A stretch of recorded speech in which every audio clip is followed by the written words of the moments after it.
A school bus crash in 58 put the national spotlight on eastern Kentucky. Average citizens and groups from across the region helped in the rescue effort, from the National Guard to the Red Cross. Media outlets from all over covered the story. Songs were written about it, and for one woman, it became something she could never get out of her mind. Well, it's completely dark here now. We're still standing beside the muddy, swirling waters of the Big Sandy River 3 miles south of Prestonsburg. That's a portion of the actual WSGS broadcast from February 28, 1958.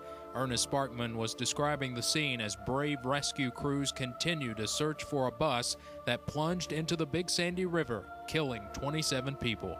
This is by far the most tragic event that has ever taken place here in this part of the country. As it is right now, they're still dredging the river here in front of us. The bus hasn't been found. The bodies of the kids are still in the bus. Jackie Branham Hall always felt a close connection to the bus accident. It began with a dream she had when she was just 7 years old. I dreamed that a school bus was falling from the sky. That dream would continue over the next 6 years, but the last one she had before the accident was different. It was the only time the bus hit the ground. When the bus wrecked, it was like something hitting me between the eyes that morning. That dream just come right back, you know. It was weird. For decades, Hall kept adding things to a scrapbook about the accident, hoping one day someone could use the information to write a book. It turns out she was the one who ended up writing it.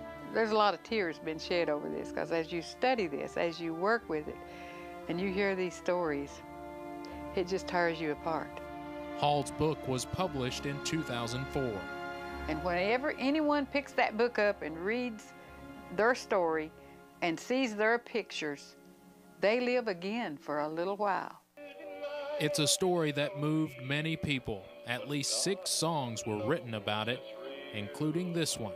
The tragedy of bus 27 will be remembered throughout the years. But to the folks of Floyd County, this chapter is written in tears. Suffer, little children, to come unto me. From this mortal sinful world, God has set them free.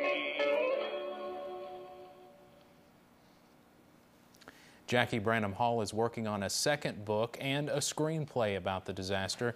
You can find her contact information and more on the bus crash series on our web channel, WYMT02.com. Tomorrow night, we'll take a closer look at what may have happened inside that bus just before the accident.